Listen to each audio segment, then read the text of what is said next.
11वीं 12वीं और ड्रॉपर, 3 तरीके के बच्चे इस वीडियो को देख रहे होंगे। तो 11th का बच्चों और जो 12th का बच्चे हैं, इनके माइंडसेट में जमीन आसमान का फर्क है। और जो पास आउट है वो थोड़ा बहुत 12th क्लास जैसा दिखता है, लेकिन फिर भी डिफरेंस है। तो आप एक स्ट्रेटजी से तीनों के साथ काम नहीं कर सकते। तो हम लोगों ने नेट प्रेप के अंदर ये करा है कि तीनों कैटेगरी के बच्चों के लिए क्वेश्चन होने चाहिए। 10th में जहां उसने कुछ भी नहीं सुना, वहाँ 11th में कुछ भी छूटता नहीं है ना। तो हम पता नहीं, हमारे दिमाग में ऐसा है कि बच्चा 3 महीने में इतना मैच्योर्ड हो जाता है। कैसे होता है मालूम नहीं। केमिस्ट्री 3 पार्ट्स में डिवाइडेड है, एक फिजिकल, एक ऑर्गेनिक, एक इनऑर्गेनिक। बच्चे कई बार पूछते हैं कि सर सिलेबस अगर नहीं भी ख़त्म कर पाए तो कौन सी ऐसी चीज़ है जिस पर सबसे ज़्यादा ध्यान दिया जाए ताकि एक अपना गवर्नमेंट मेडिकल कॉलेज फिक्स हो जाए, केमिस्ट्री में कम से कम नहीं तो बढ़िया मार्क्स मिल जाएं। जब पी बहादुर सर के साथ आप ये किताबें लिख रहे थे, बेसिस क्या थी आपकी कि एडवांस वाले बच्चों को ऐसा क्या देना है जो इस किताब में होना चाहिए जो बाकी की किताबों में नहीं है? मतलब बताया ना कि हम लोग स्ट्रगल ही कर रहे थे कि एक ऐसी न्यूमेरिकल की किताब बनाए जो थोड़ी अजय रमल टाइप की किताब हो। तो हम लोगों ने मार्केट की किताब देख ली और ये देखा कि जेई की मैक्सिमम लेवल कहाँ तक जा सकती है। हाँ, सॉल्यूशन के बारे में बातें कर रहे थे।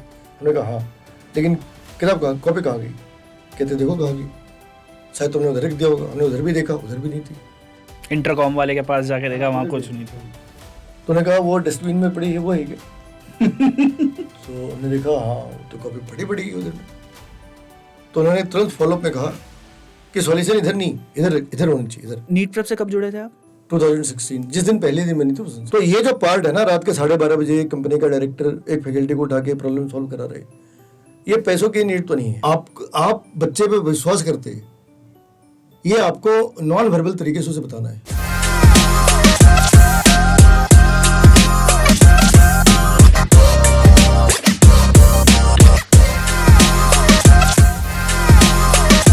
तो हेलो मेरे नीट स्पॉट के वासियों, क्या हाल है भाई तुम लोगों के। आज हम लोग इस स्पेशल पॉडकास्ट में एक छोटी सी चीज़ को डिस्कस करने वाले हैं हमारे अपने शशि सर के साथ। शशि सर के साथ पहले भी हम लोग 2-3 पॉडकास्ट रिकॉर्ड कर चुके हैं, पर इतना टेक्निकल फॉल्ट हुआ है कि हमारी 3 फाइल्स करप्ट हुई। अब वो जो 3 फाइल्स करप्ट हुई वो बेटर के लिए हुई, क्योंकि शायद आज के जो हमारी बातें हैं वो लोगों को देखनी थी। तो कुछ समीकरण ऐसे बने हैं कि वो वाली फाइल्स हम लोग नहीं अपलोड कर पाए, बट अब हम लोग इसको अपलोड करेंगे। अब बात ऐसी है कि भाई नीट 2026 के एग्ज़ाम के लिए पढ़ना कैसे है, नीट 2025 का जैसा गया उस हिसाब से पढ़ना है, या नीट 2024 के लेवल पे जाना है, या दोनों के लेवल के बीच में कुछ चीज़ आएगी। ये सारी चीज़ें जो हैं इनमें फेरबदल करके क्या निष्कर्ष निकलता है कि आप लोग हर तरीके के सवाल ट्राई कर सको, हर तरीके के सवाल सॉल्व कर सको, हर तरीके का पेपर सॉल्व कर सको। क्या स्ट्रैटेजी रहेगी जो आप ऑलराउंडर बन जाओ। दूसरी चीज़ ये है कि अगर आप एक पेरेंट है, इस वीडियो को देख रहे हैं, बच्चों के साथ किस तरह से बिहेव करना है, किस तरह से रिएक्ट करना है, वो सारी बातें इस वीडियो में जानेंगे। तो शशि सर का सबसे पहले स्वागत करते हैं। शशि सर कैसे हैं आप? बढ़िया जी, बढ़िया, आप बताओ। बस बढ़िया सर। सर एक चीज़ बताइए, 25 में जो पाप हुआ है उसमें आपने एक तो प्रेडिक्शन डाली थी, उसमें कि कट ऑफ क्या जाएगी, डाली थी आपने 530 डाली थी, वो 4 जून को ही डाली थी, 4 मई को डाली, 5 मई को, 4 मई को, इस बार 4 मई को पेपर हुआ था। तो 4 मई को तो प्रिडिक्शन डाली थी। ये तो हमारी प्रिडिक्शन वाली बात हो गई थी। अब एक चीज़ ये है कि वो प्रिडिक्ट करने के बाद एक प्रिडिक्शन हम आपसे ये लेना चाहते हैं कि 2026 का पेपर कैसा होगा, ये तो शायद किसी को भी नहीं पता, पर उस पेपर के लिए किस तरह से पढ़ा जाए कि अगर आसान आया तो भी काम चल जाए, अगर मुश्किल आया तो भी काम चल जाए, अभी के लेवल से ज़्यादा लेवल का आया तो भी काम चल जाए, या नीट 24 का पेपर आ गया तो भी लेवल का काम चल जाए। किस तरीके से बच्चे को पढ़ाई करनी चाहिए? तो यहाँ पे ना आपको एक डाटा एनालाइज करने की जरूरत है कि 2040 वाज एक्सेप्शन और 2024 वाज एक्सेप्शन। काफ़ी सालों से 551 मार्क्स था जहाँ पे मेडिकल के सिलेक्शन हो रहे थे, वो अचानक से एलिवेशन आ गई, अचानक से, और फिर वो एलिवेट होते होते 650 तक चली गई। अगर आप 720 में 650 कट ऑफ डाल रहे तो आपने रेलेवेंसी ख़त्म कर दी, पेपर की रेलेवेंसी ख़त्म कर दी, है ना। आप फिर 650 पे क्यों रुके, 710 पे रुक जाते फिर। तो वो तो एक एबनॉर्मल सी सिचुएशन थी, वो रिपीट नहीं होगी, गवर्नमेंट ने उसको इंश्योर कर लिया। अब है कि क्या 530 होगी, तो भाई जो ट्रेडिशनल रही ना हज़ारों सालों से, 1000 साल तो नहीं, मतलब कई सालों से जो चलती आ रही है, वो तो 550 थी। 20 नंबर ही तो नीचे है ना, बहुत ज़्यादा तो नीचे नहीं है। तो अगर आप मैथमेटिकली जाएंगे तो गवर्नमेंट 20 नंबर थोड़े पीछे आ गई। एक्सट्रीम केस में आप क्या सोच सकते, वो 20 नंबर रिकवर कर लेगी, इतना ही होगा, उससे ज़्यादा नहीं हो सकता। तो जैसे पीछे क्या रहा कि लोग लेवल 1 की प्रॉब्लम में रट्टा मार रहे थे, अभी तक क्या करा उन्होंने कि मेमोरी बेस्ड प्रॉब्लम बनाई और बच्चे याद करके तुम्हें समझ आया नहीं आया, क्या लिखा है मालूम नहीं, बस इसका आंसर ही है, ये एक अप्रोच बना दी थी। एक ही बात को इतनी बार प्रैक्टिस करी कि चीज़ें हो गई। अब उन्होंने क्या करा, सिलेबस के अंदर रहते हुए, ये बड़ी कमाल की चीज़ है, सिलेबस के अंदर रहते हुए उन्होंने पूरे प्रोसेस को एप्लीकेशन ओरिएंटेड कर दिया। अच्छा, उन्होंने अचानक से अपने इरादे नहीं दिखाए, उन्होंने 12th की बोर्ड में फिजिक्स के पेपर के साथ भी यही करा, है ना। लोगों को लगा ये जेई का पेपर दे रहे क्या। तो अच्छा, उसमें भी आप एक क्वेश्चन के ऊपर हार रख के नहीं कह सकते कि आउट ऑफ सिलेबस है। सिलेबस की बाउंड्री मेंटेन करते हुए उन्होंने बैंड बजा दी। ठीक है ना। ये शायद लास्ट ईयर लाइव सेशन जब हमारे चल रहे थे, आपको याद होगा शर्मा सर ने एक बात कही थी कि इस बार जो नीट का पेपर आएगा थोड़ा संभल के रहना, क्योंकि इस बार पेपर रैशनलाइज होगा। उन्होंने ये नहीं बोला था टफ आएगा इजी आएगा, उन्होंने बोला पेपर रैशनलाइज होगा, एनसीईआरटी के दायरे में रहते हुए सरकार तगड़ा पेपर बनाने वाली है। हाँ, उन्होंने ऐसे ही करा। मतलब अब के पहले आप जो पढ़ रहे थे कि भाई पीरियोडिक टेबल का दूसरा एलिमेंट क्या है, आपने कहा हीलियम, लोगों ने कहा वेरी इंटेलिजेंट वेरी इंटेलिजेंट। अब उन्होंने हटा दिया, अब उन्होंने हीलियम के ऊपर बढ़िया सवाल पूछ दिए, और वो सवाल थे कि जब तक आपने एनसीईआरटी पढ़ी उसको 2 बार सोचा कि भाई इस इन्फॉर्मेशन का मतलब क्या है, आपने इन्फॉर्मेशन को विजुअलाइज करी तो फिर आप बना सकते हैं। अदरवाइज हीलियम लिखा है तो लिखने दो। अब वो जमाने खत्म हो गए, है ना। तो आपको अब लेवल 1 से की प्रॉब्लम से आपको कुछ होने वाला है नहीं। ऐसे भी जो लेवल 1 लेवल 2 लेवल 3 के प्रॉब्लम होते हैं उनमें बेसिक चीज़ क्या है, लेवल 1 आपकी स्पीड चेक करते हैं कि आपने 30 मिनट में 60 प्रॉब्लम बनाए क्या। लेवल 1 का प्रॉब्लम हम किसे बोल रहे हैं? लेवल 1 की प्रॉब्लम जो अब तक आ रही थी तरीके से, कैसे अब तक आ रही थी बेसिकली जो डायरेक्ट क्वेश्चंस हो जा रहे हैं, एनसीईआरटी की लाइन है, एनसीईआरटी की लाइन है, या फिर फॉर्मूला बेस्ड है, डायरेक्ट की फॉर्मूला लगाया आंसर आया खत्म। हाँ, कैलकुलेशन ही, क्योंकि कैलकुलेशन करने में भी टाइम लगना है। तो फॉर्मूला बेस्ड है, एनसीईआरटी की लाइन है, फैक्चुअल सवाल है जिसमें सोचा नहीं या तो आता है या नहीं आता है ना। भारत किस वर्ष में आजाद हुआ, या तो आता है या तो नहीं आता, आता है या नहीं आता। 47 लिख के आएगा या तो बच्चा ये तो नहीं लिख के आएगा। तो आप इसमें क्या कर सकते हैं, इसमें आप कहेंगे इसमें के पीछे देखो ये लॉजिक है, क्या लॉजिक है, कुछ भी नहीं है। तो अब क्या है, अब वो जो डायरेक्ट डाटा बेस्ड प्रॉब्लम थी, आपको उससे आगे निकल के एप्लीकेशन बेस्ड प्रॉब्लम देखना है, जो उन्होंने इस बार बोर्ड के पेपरों में भी करा और नेट के पेपर के अंदर भी करा, है ना। उसके बाद एक प्रॉब्लम आती है लेवल 3 की भी, जो जिसे हम रीजनलाइजेशन कह सकते हैं, जिसे हम इंटीजर प्रॉब्लम कह सकते हैं, जो जेई मेंस की जेई एडवांस की कैरेक्टरिस्टिक है। आपको वो करने की जरूरत है, आंसर वो करने की रिक्वायरमेंट सिंसियरिटी के साथ आपकी नहीं है। अगर आप सिर्फ सेलेक्ट होना चाहते तो जरूरत नहीं है, लेकिन अगर आप एक टॉप रैंक मेंटेन करना चाहते तो जरूरत है। तो पहला लेवल 1 होता है आपके स्पीड को चेक करने का, दूसरा लेवल है आपके अंडरस्टैंडिंग को चेक करने का कि एक डाटा है और ये उसकी इंटरप्रिटेशन है, आर यू कंफर्टेबल और नॉट। तो वो आपकी कंफर्ट कितनी है लेवल 2 में मालूम हो जाती है। लेवल 2 के सवाल वो वाले जैसे कि आपने कराए भी थे कि मोल कॉन्सेप्ट के सवाल को किसी और चैप्टर के कॉन्सेप्ट से मिलाकर बना दिया, इनऑर्गेनिक और फिजिकल केमिस्ट्री को मिलाकर 2 सवाल बना दिए। तो इस तरीके के लेवल 2 के सवाल है वो, ठीक है, वो लेवल 2 के हो गए। अब लेवल 3 की क्या है, वो क्या करते हैं, जैसे जेई के अंदर क्या करते हैं, एक पैसेज लिख देते हैं। वो पैसेज आपके बुक में है तो ठीक है, नहीं है तो भी उससे फर्क नहीं पड़ता, उन्होंने पैसेज लिख दिया, उसके नीचे प्रॉब्लम डालते हैं। वहाँ पे आपकी आईक्यू कितनी है और आप कितने एनालिटिकल स्किल के हैं वो वहाँ से चेक होती है। उसमें खतरनाक सी चीज़ क्या है, उस पैसेज की आपने प्रैक्टिस करी नहीं, आपने कभी देखा नहीं, कभी सुना नहीं, उसने 10 बातें लिखी, उसके नीचे 3 प्रॉब्लम डाल दिए। और प्रॉब्लम ऐसे होता है कि अगर पहला प्रॉब्लम बना तभी आप दूसरी प्रॉब्लम सॉल्व कर सकते हैं, क्योंकि उसका डाटा प्रॉब्लम नंबर 2 के अंदर कंज्यूम होना है और प्रॉब्लम नंबर 1 और 2 का डाटा प्रॉब्लम नंबर 3 के अंदर कंज्यूम होना है। तो वो इस तरीके से डिजाइन करते हैं सीक्वेंस वाइज। तो वहाँ पे इंसान की एक्चुअल आईक्यू चेक होती है, क्योंकि आप जो पैसेज पढ़ रहे हैं वो आप पहली बार पढ़ रहे हैं, आपने किताब में भी नहीं देखी, कभी नहीं देखा। तो क्या मेडिकल के बच्चों को वो करने की जरूरत है? अगर आपको सिर्फ सेलेक्ट होना है बिल्कुल भी जरूरत नहीं, बिल्कुल भी रिक्वायरमेंट देखना भी मत उधर।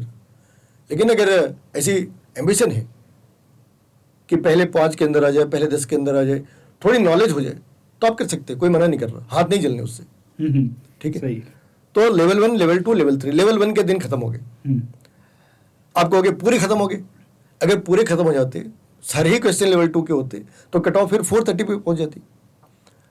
तो लेवल 1 के प्रॉब्लम आज भी हैं, 60% के आसपास लेवल 1 के प्रॉब्लम है, और जो बच के 40% वो है लेवल 2 के प्रॉब्लम। हम लोगों ने लास्ट टाइम डिस्कस करा था कि लास्ट टाइम से इस बार ऐसे 30 प्रॉब्लम थे जो प्रॉब्लम क्रिएट कर सकते थे। उन 30 प्रॉब्लम को 4 से मल्टीप्लाई करी, 120 का गैप आया, तो 652 में 120 घटा दो तो 532 आ गई। तो ये कैलकुलेशन थी। आज भी इस बार तो सही हो गई कैलकुलेशन। तो मेरी प्रेडिक्शन इसी बात के ऊपर है कि भाई 60% प्रॉब्लम आ सकते हैं लेवल 1 की, जिसके लिए आपको प्रैक्टिस करना है स्पीड के हिसाब से। मतलब क्या करा, टाइमर लगा दी कि भाई हमने तो 50 मिनट के अंदर 115 प्रॉब्लम करने हैं। डिपेंड करता है, इनऑर्गेनिक में कर सकती, ऑर्गेनिक के अंदर भी ये टारगेट आप चेंज कर सकते, फिजिकल में नहीं कर सकते, तो उसके हिसाब से मॉडरेट कर लेंगे, मॉडिफाई भी कर सकते हैं। तो यहाँ पे हमें इस चीज़ का ध्यान रखना है कि लेवल 1 के लिए टाइम अलग है, लेवल 2 के लिए टाइम अलग है, और लेवल 3 के लिए टाइमर अलग है। अगर आप सिर्फ सेलेक्ट होना चाहते हैं, लेवल 3 पर जाने की जरूरत नहीं। लेवल 2 में क्या है, जितने क्वेश्चन हैं लगभग उतने ही आपको टाइम लगनी चाहिए। लेवल 1 में जितने क्वेश्चन है उसकी हाफ लगनी चाहिए, except physics and physical chemistry. तो सर लेवल 1 लेवल 2 के सवाल तो हम लोगों ने जाने कि कब कैसे करने चाहिए। अब मैं जानना चाहूँगा 11वीं 12वीं और ड्रॉपर, 3 तरीके के बच्चे इस वीडियो को देख रहे होंगे। तीनों तरीके के बच्चों के लिए एक ऐसी सिस्टमैटिक स्टडी क्या होगी, एक ऐसा सिस्टमैटिक स्टडी प्लान क्या होगा for chemistry, basically for chemistry, जो आगे चल के उनको हर लेवल के क्वेश्चन टैकल करने के लिए तैयार कर दे। सबसे पहले तो 11वीं के बच्चे जो अभी अभी अबोध बालक अभी अभी आए हैं, और 12वीं के बच्चे जो पूरा क्योस में हैं अभी कि भाई 11वीं में कुछ पढ़ा नहीं, 12वीं में अब दोनों क्लासेस का पढ़ना है, और उस तरीके का कुछ माहौल चल रहा है उनका। ड्रॉपर जिसके ऊपर बहुत ज़्यादा प्रेशर है कि भाई एक मौका मिला है और अब आगे चल के मुझे इस मौके को सफल करना है, क्योंकि शायद घर वाले और मौके ना दे पाए, क्योंकि ड्रॉप करना मेरे हिसाब से तो बहुत बड़ा डिसीजन होता है। हाँ, फ्रस्ट्रेटिंग होता है, क्योंकि मैं ड्रॉप अगर कभी करता तो मतलब मुझे पता है कि वो एक्सपीरियंस काफ़ी अच्छा नहीं ऐसे समझ लो ना, ऑफिस के अंदर 7 वालों की प्रमोशन हो जाए, हाँ, और आप उसी डेस्क पे उसी सैलरी पे रह जाओ, बहुत ज़्यादा गंदा लगता है ये है ना। चीज़। तो वैसे ही है उनके साथ भी। तो कैसे कैसे रहेगी सबकी स्ट्रेटजी? तो पहले तो 11th का बच्चों और जो 12th का बच्चे है, इनके माइंडसेट में जमीन आसमान का फर्क है। और जो पास आउट है वो थोड़ा बहुत 12th क्लास जैसा दिखता है, लेकिन फिर भी डिफरेंस है। तो आप एक स्ट्रेटजी से तीनों के साथ काम नहीं कर सकते।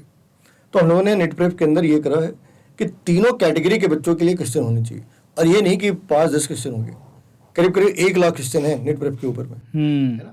1 लाख क्वेश्चन है, और क्या किसी बच्चे ने 1 लाख क्वेश्चन किए हैं? हाँ करे, कुछ बच्चों ने करे। अभी जो कभी सर AIR4 ने 1.5 लाख के करीब क्वेश्चन किए हैं भैया। तो उसने क्या करा होगा, कुछ क्वेश्चन को रिपीट करा होगा, मतलब ऐसे। तो अपने पास 1 लाख से ज़्यादा क्वेश्चन है ना, वो डिजाइन कैसे करेंगे? तो 11th क्लास के जो बच्चे हैं उसे बहुत ही सिंपल से प्रॉब्लम दिए जाते हैं। जैसे मोल कॉन्सेप्ट के अंदर अगर मोलैरिटी की प्रॉब्लम है तो सिर्फ और सिर्फ मोलैरिटी की प्रॉब्लम है, उसके बाद कुछ भी नहीं है उसमें। तो 50 हार्ड प्रॉब्लम सिर्फ और सिर्फ मोलैरिटी के ऊपर है। एलिमेंटल स्टेट चल रही है, बिल्कुल एलिमेंट्री, लेवल 1, फिर वो थोड़ी लेवल 2 पे ऐसे गई। तो जो 11th क्लास का बच्चे है उसके लिए सारी दुनिया नहीं है। और इसके बैकड्रॉप में ये इन्फॉर्मेशन याद रखने की जरूरत है कि हिंदुस्तान में एक बच्चे के साथ जो बिगेस्ट क्वांटम जंप है उसकी लाइफ में, शादी के बाद नहीं, 10th से 11th में। 10th में जहाँ उसने कुछ भी नहीं सुना, वहाँ 11th में कुछ भी छूटता नहीं है ना। तो हम पता नहीं, हमारे दिमाग में ऐसा है कि बच्चा 3 महीने में इतना मैच्योर्ड हो जाता है, कैसे होता है मालूम नहीं, लेकिन सिलेबस तो कहती है कि 11th का बच्चा मासूम है, 10th का बच्चा मासूम है, और 11th का बच्चा उसे ये नहीं मालूम, उसे वो नहीं मालूम, ऐसे कैसे, वैसे कैसे।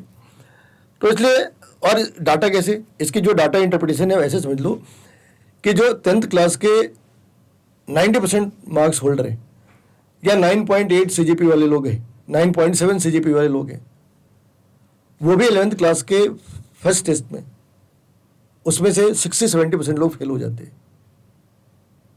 10 CGP वाले भी फेल हो जाते हैं, देखा है ना।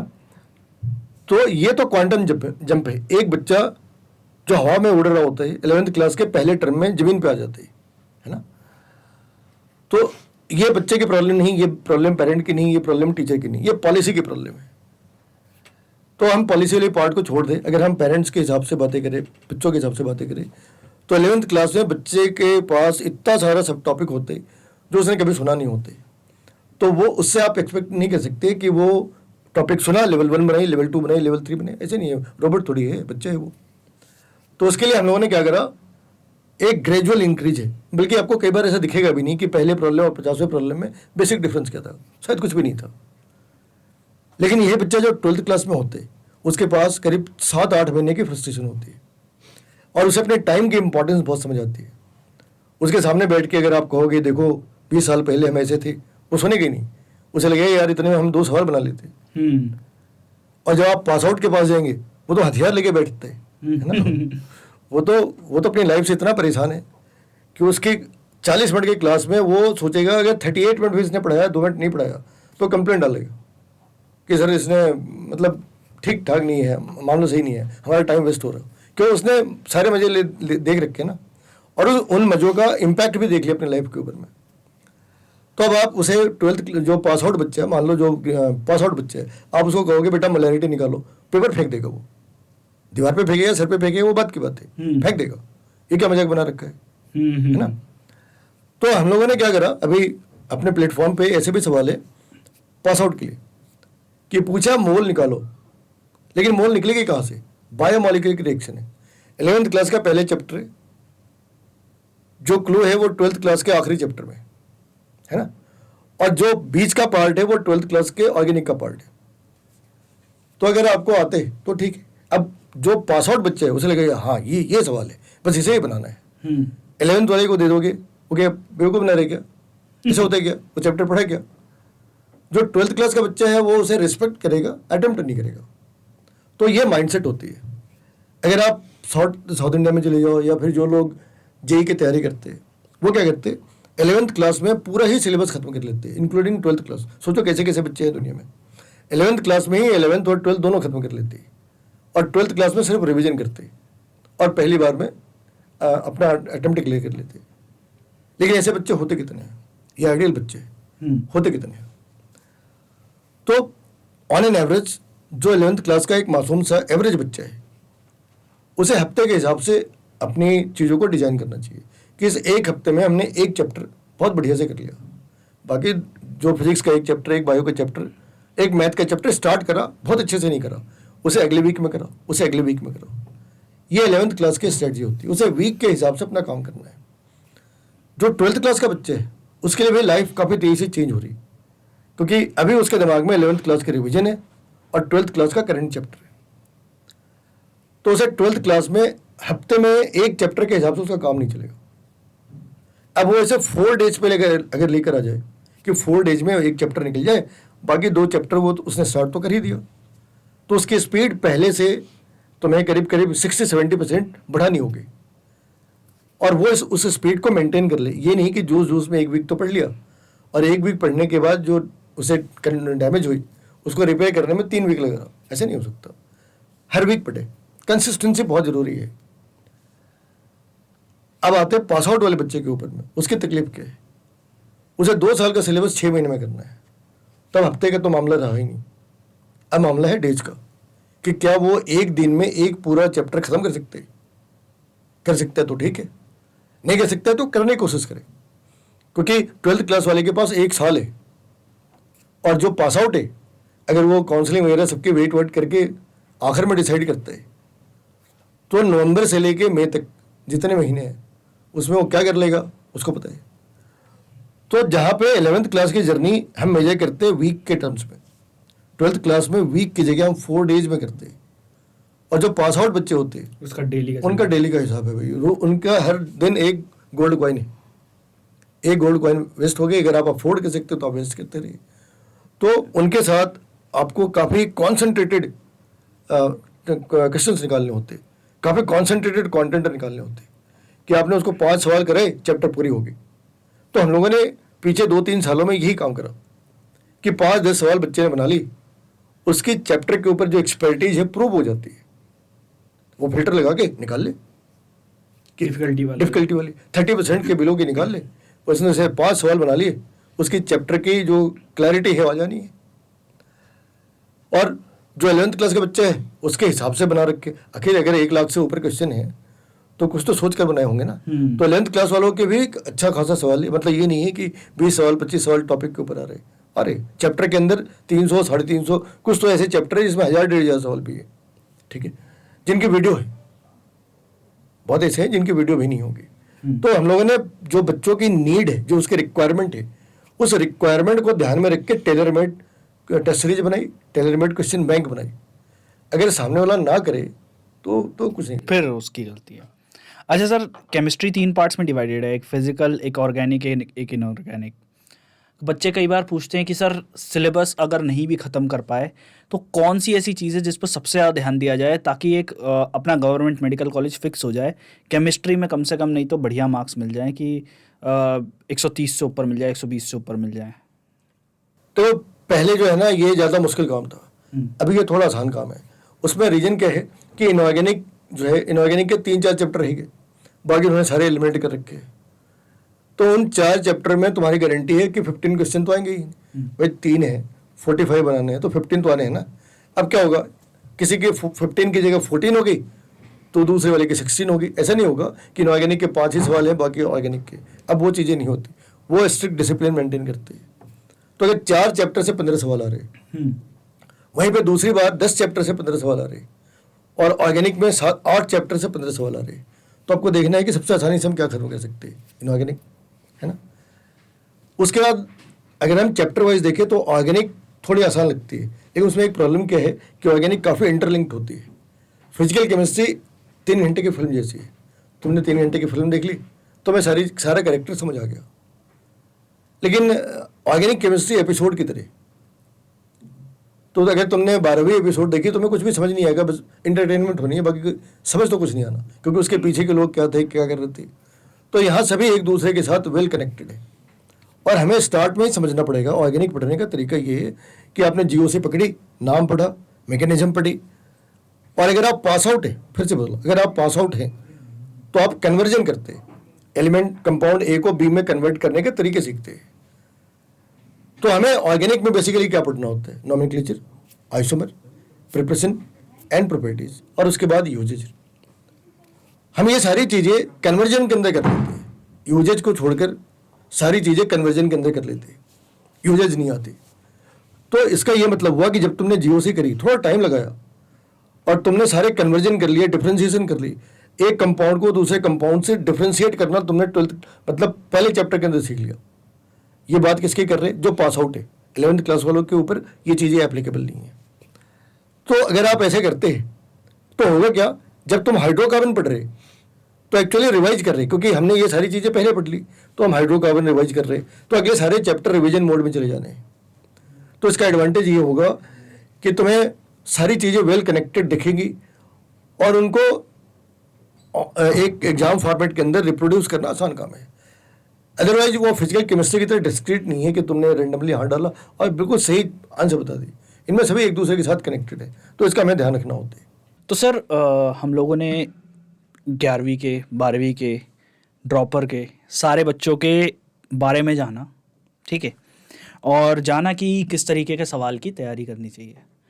पर इतनी रिगरस ट्रेनिंग जो आपकी खुद की हुई है, और केमिस्ट्री में कैसे भरोसा कर लें कि भाई शशि सर पे भरोसा किया जा सकता है, शशि सर ने कौन से ऐसे रिजल्ट्स दिए हैं, कौन सी ऐसी अचीवमेंट्स हैं जिनके बारे में अगर हमें बच्चों को ज़रूर जानना चाहिए, और जिन चीज़ों के लिए हम और ज़्यादा भरोसा कर सकते हैं शशि सर पे।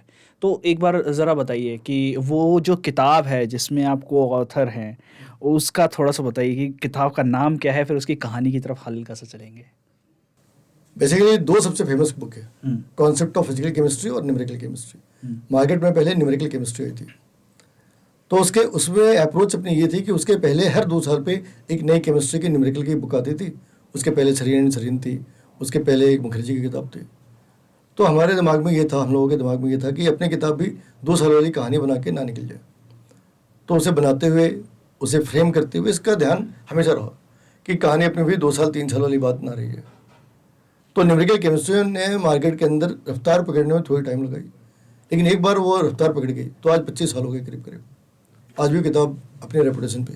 तो आपने जो ऑथर थे, कौन से ऑथर थे जिनके साथ लिखा था ये किताब?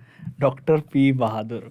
ठीक है, तो डॉक्टर पी बहादुर के बारे में जो नीट के बच्चे नहीं जानते हैं उन्हें बता दें, अपने जेई वाले दोस्तों से पूछना वो बताएंगे एडवांस तुम्हें, वालों से। एडवांस वालों से कि एक्चुअल में वो चीज़ क्या है। सही सही। तो सर एक चीज़ बताइए कि जब पी बहादुर सर के साथ आप ये किताबें लिख रहे थे, बेसिस क्या थी आपकी कि एडवांस वाले बच्चों को ऐसा क्या देना है जो इस किताब में होना चाहिए जो बाकी की किताबों में नहीं है? मतलब बताया ना कि हम लोग स्ट्रगल ही कर रहे थे कि एक ऐसी न्यूमेरिकल की किताब बनाए जो थोड़ी अजय रमल टाइप की किताब हो। तो हम लोगों ने मार्केट की किताब देख ली और ये देखा कि जेई की मैक्सिमम लेवल कहाँ तक जा सकती है, मैक्सिमम एक वर्स्ट केस के अंदर में जेई एडवांस कहाँ तक जा सकते हैं। और वो हम लोगों ने पहले 40% क्वेश्चन के अंदर ही कवर कर लिया। उसके बाद 60% वो थे जो हम ये मान सकते हैं किसी भी कंडीशन के अंदर इंडिया में उससे ज़्यादा डिफिकल्ट नहीं हो सकता, तो उनको भी इंक्लूड करा, उनको भी सॉल्व करा। और वो एक टीम थी, तो टीम के अंदर क्या था कि लोग, जैसे हमने बताया था पहले भी कि पहले हम लोग लिखते थे सॉल्यूशन।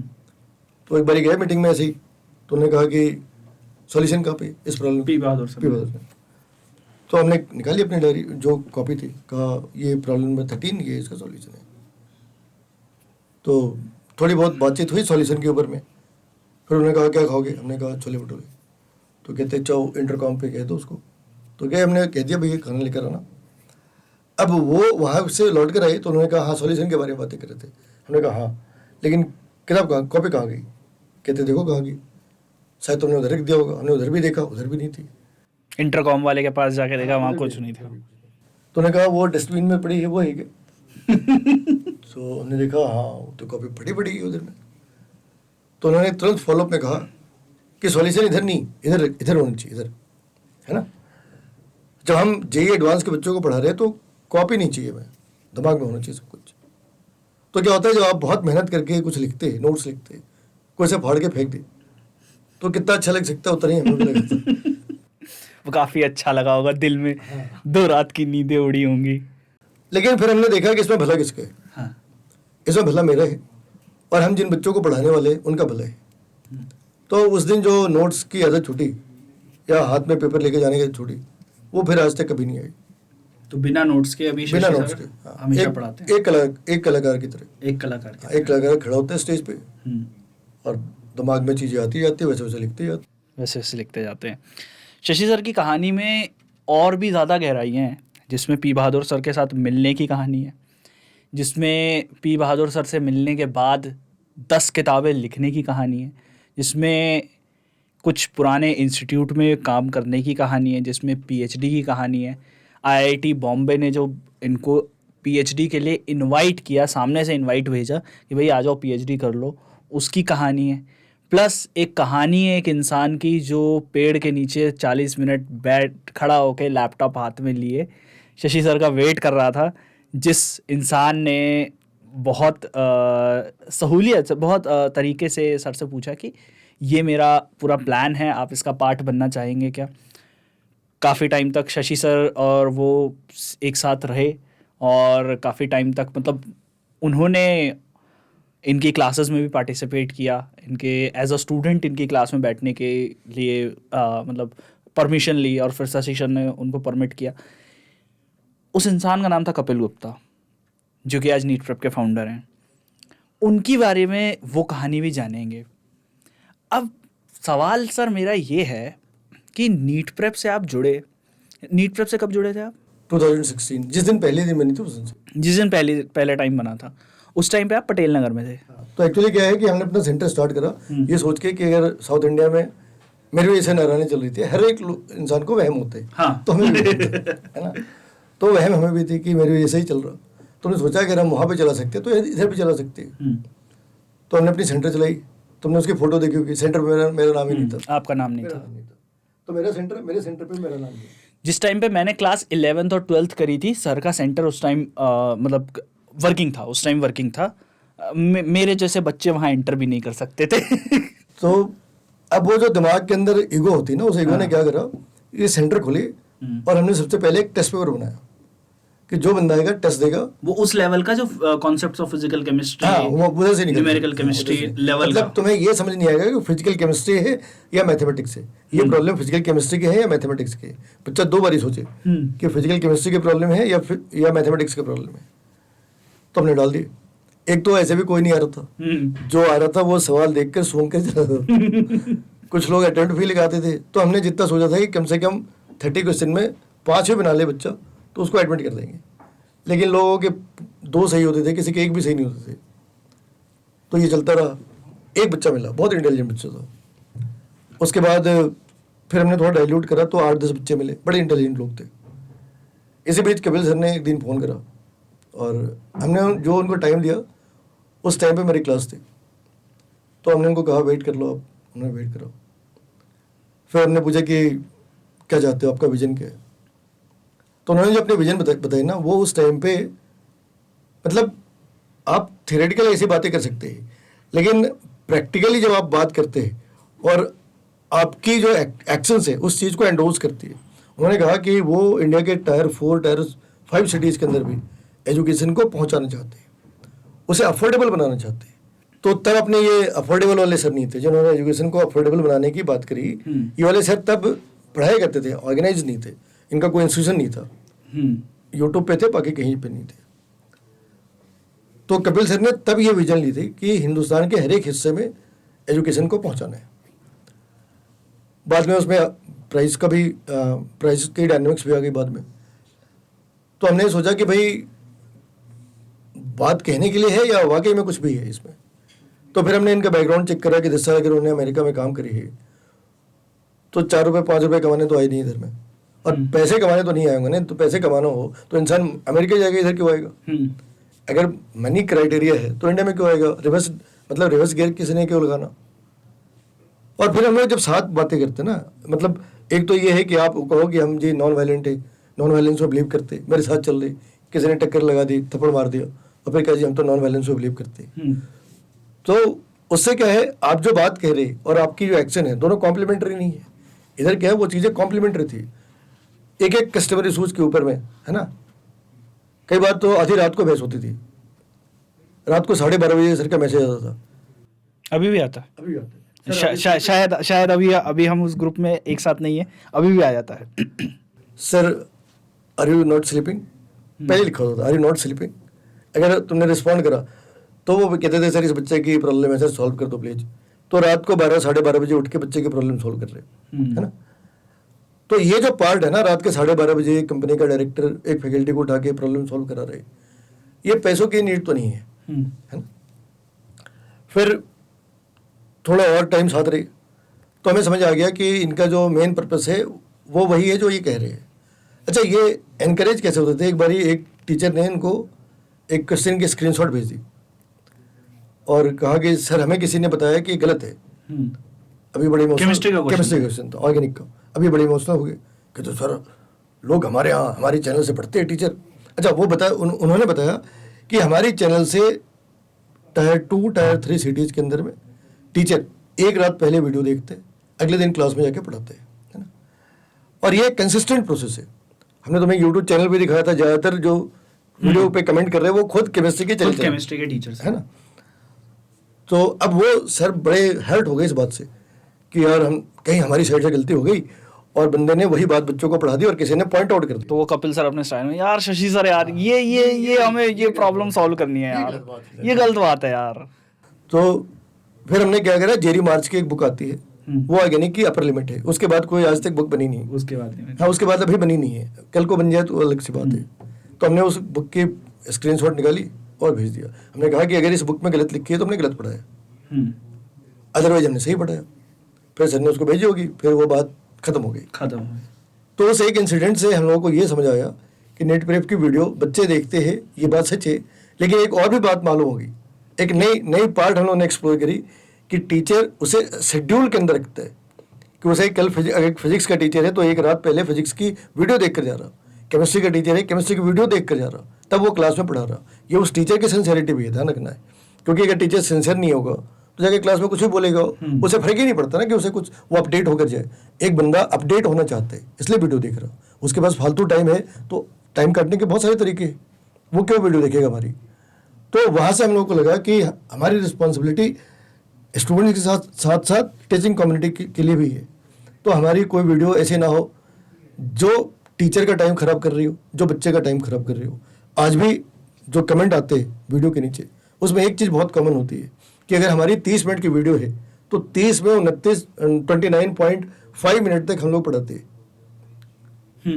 ये तो है। और अगर किसी और प्लेटफॉर्म से बात कर ले, ABCD किसी भी कर लो, तो 30 मिनट में 15 मिनट से ज़्यादा की पढ़ाई नहीं होती। तो ये जो हमारे साथ जो आइडेंटिटी लगी वो बहुत बढ़िया थी, शुरुआत में लग गई थी। तो हम लोगों को लगा कि ये चलो बढ़िया सी बात है, हम लोग सही डायरेक्शन पे जा रहे हैं। और पॉपुलर होना एक चीज़ है, पॉपुलर होना एक चीज़ है। जो पॉपुलर है हम उन्हें क्रिटिसाइज नहीं कर सकते। वो पॉपुलर है, उन्होंने कुछ करा होगा इसलिए पॉपुलर है। लेकिन जो पॉपुलर नहीं है उन्होंने कुछ नहीं करा, ऐसा नहीं है। बेसिकली पॉपुलैरिटी वाले भी अपनी जगह ठीक हैं, मतलब जो जैसे भी हैं, जो भी कर रहे हैं, बट मेनली नीट प्रेप का जो एक विजन था टायर 2 टायर 3 सिटीज़ में टायर 4 तक पहुंचाने का, वो एक विजन जो है वो दिख रहा है। क्योंकि मैं आपको एक कहानी सुनाता हूँ। एक लड़का है, अभी हम उसका पॉडकास्ट डालेंगे, शुभम नाम है उसका। उसके पिताजी जो हैं बिहार में, छपरा के ये लोग हैं, पिताजी बिहार में काम करते हैं। पिताजी का ये है कि पूरे समाज से लड़ लड़ा के अपने बच्चों को उन्होंने पढ़ाया। बेसिकली एजुकेशन, बेसिक एजुकेशन दी। इतने रिसोर्सेज नहीं थे कि बच्चे को महंगी कोचिंग में डाल सकें। तो उस लड़के ने क्या किया, हमारा एक एग्ज़ाम होता है नीट प्रेप का, उस एग्ज़ाम में उसको टारगेट बैच फ्री मिला। उसने टारगेट बैच से तैयारी करी। 1 साल तक उसने अपना लेवल बढ़ाया, क्योंकि जो उसके साथ 11वीं 12वीं में पाप हुआ था उसको उसने वहाँ पे छोड़ के फिर वहाँ पे लेवल बढ़ाया अपना। फिर 2024 में उसका नीट जो है 610 नंबर पे रह गया। 610 नंबर पे रह गया। अब 610 आने के बाद तो उसे एक्सपेक्टेशन थी कि भैया हो जाएगा, नहीं हुआ। फिर उसने पिताजी से बात करी, तो पिताजी ने बोला डर गए हो क्या, तो दोबारा तैयारी करो, डरना थोड़ी है, निकालना मेडिकल ही है ना। उसके बाद फिर उसने क्या किया कि उसको कहीं से कोचिंग से ऑफ़र आया कि भाई आप हमारे यहाँ फ्री पढ़ो, तो फ्री पढ़ा। उसको वहाँ पे ज़्यादा मज़ा नहीं आया पढ़ने में। फिर उसने क्या किया, नीट प्रेप की टेस्ट सीरीज़ जो है उसके सवाल लगाने शुरू किए। अब पैसे तो थे नहीं, पर दोस्त था, उसके दोस्त से उसने नीट प्रेप के सवाल लिए, OMR ली, फिल किया, उसके बाद आंसर की चेक करी। फिर उसके बाद तो मतलब अगर 2 दोस्तों के पास अगर नीट प्रेप का कोर्स है, नीट प्रेप का वो है, तो उसने उस हिसाब से थोड़ा बहुत शेयर करके जो भी किया। आज के टाइम पे लड़का 528 नंबर से ऊपर के उसमें है, 575 के करीब शायद उसके नंबर है, तो अभी गवर्नमेंट मेडिकल कॉलेज में जा रहा है। ये कहानी है उसकी। नहीं, हमारे यहाँ सेंटर पे एक लड़की आई थी 2-1 साल पहले। तो उसने बताया कि उसने नीट प्रेप की डिस्काउंट के लिए दिवाली तक का वेट करा कि टेस्ट सीरीज डिस्काउंट में मिलेगी दिवाली में, और उसने दिवाली में वो डिस्काउंट वाली खरीदी। और आज की डेट में वो महाराष्ट्र में मेडिकल कॉलेज में, गवर्नमेंट मेडिकल कॉलेज में है। तो लोग हैं, और ऐसे ही लोग आते हैं, मतलब जिनके कोई फाइनेंशियल बैकग्राउंड नहीं है, महंगे कोर्स अफोर्ड नहीं कर सकते, वो लोग आ रहे हैं। कोर्स भी हमारा 5,000 से कम का ही है। स्कोर बूस्टर लेना तो 10,000 से कम का है, वो 8,500-9 हज़ार रुपये का है। उसमें सारे शॉर्ट ड्यूरेशन लेक्चर्स वगैरह, जितनी भी चीज़ें लेक्चर्स वगैरह हो सकती हैं, सारी चीज़ें एक साथ डाल के उसमें दे दी गई हैं। और कई बार तो क्या होता है कि टीचर स्टूडेंट को इम्प्रेस करता, कई बार स्टूडेंट की वजह से टीचर भी मोटिवेट हो जाते हैं। मेरा एक स्टूडेंट था, वो IIT से उसने BTech करा, MTech करा, IIT में उसने PhD में एनरोल करी, फिर वो US में चला गया। तो जब वो US में चला गया तो हमें लगा यार हमें भी US में PhD करनी चाहिए, तो हमने भी ट्राई करा जो तुम्हें बताया था। तो फिर हमें समझ आया कि भाई परिवार की जिम्मेदारियां ज़्यादा है, उसको छोड़ के PhD करने का कोई सेंस नहीं बनता। लेकिन क्या है, बच्चे मेरे सेट हो जाए तो वापस हम करने वाले। सही। बच्चे आपके अभी मेडिकल की तैयारी कर रही है, बेटी मेडिकल की तैयारी कर रही, लड़का आपका इंजीनियरिंग कर रहा है। बेटे ने IIT का इस बार निकाला, लेकिन उसको कॉलेज बढ़िया नहीं मिले, तो वो रिपीट कर रहा है। पहले वो था कि चलो ले लेंगे कोई भी, लेकिन फिर उसने कहा रिपीट करेंगे। तो मेरी तो एज ए टीचर भी एक्सपोजर है, एज ए पेरेंट भी एक्सपोजर है।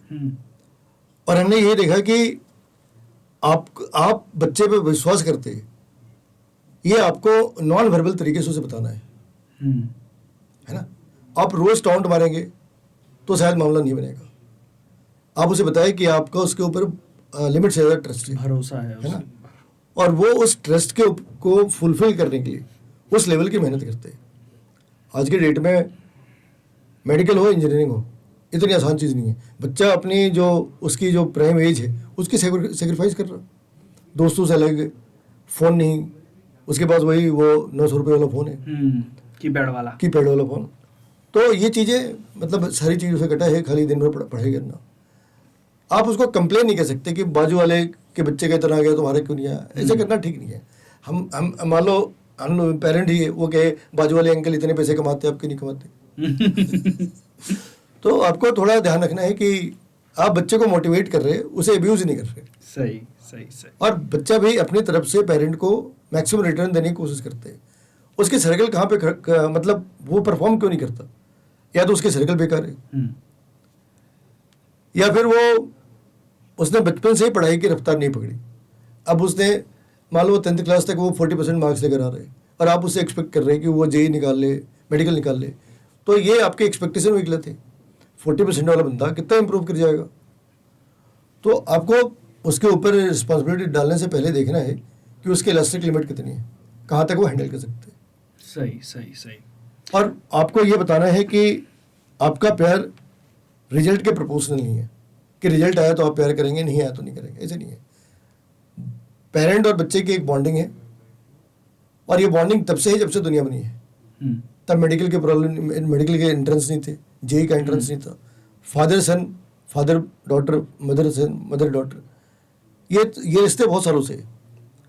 अब आप मॉडर्नाइज होने के चक्कर में अननेसेसरी उसे स्ट्रेन ना करें, है ना। ये कहीं लिखा है कि बाप बेटे का रिश्ता तभी वैलिड होगा जब लड़का जेई निकाल ले या जब लड़की मेडिकल निकाल ले, ऐसे नहीं, ऐसे तो कहीं लिखा। ये तो हमने ऐड कर रहे हैं। तो हमारे रिश्ते अपनी जगह पे हैं, आप उसमें अपनी साइड से ईमानदार रहे, बच्चा अपनी साइड से ईमानदार रहेगा, है ना। आप उसे कहे कि भाई अगर तुम कर सकते हो तो हमारी ऐसी इच्छा है, कर दो। बाकी उसे रोज़ पिन मारना तो मैं निकम में उसका करके हम अपना ही नुकसान कर रहे हैं। सही सही। मेरे हिसाब से सर आज के लिए इतनी बातचीत काफ़ी है, और अगर शशि सर की पूरी कहानी जानना चाहते हो तो कमेंट सेक्शन में हमें बताना कि शशि सर की पूरी कहानी जानना चाहते हो कि नहीं जानना चाहते। बीएससी, एमएससी, उसके बाद पीएचडी का ऑफ़र जो आया आईआईटी दिल्ली, आईआईटी मुंबई से, वो क्या था, प्लस उसके बाद जो लास्ट जो सर का इंस्टीट्यूट था वहाँ पर जो उनकी कहानी थी, वहाँ पर किस तरह से एज अ फैकल्टी उन्होंने काम किया, as a faculty P Bahadur sir के साथ फिर काम किया, अलग अलग तरीके से हर जगह नीट प्रेप में कैसे जुड़े, आधा आपको बता दिया, आधा और बताना बाकी है। काफ़ी सारी कहानी है जो अभी शशि सर की हमने नहीं जानी, नेक्स्ट पॉडकास्ट में जानने की कोशिश करेंगे, पर वो तभी आएगा जब कमेंट सेक्शन में तुम लोग बोलोगे कि भाई शशि सर की कहानी जाननी है। तो मिलते हैं तुम लोगों से अगली वीडियो में। Thank you very much sir, thank you very much, मिलते हैं अगली वीडियो में।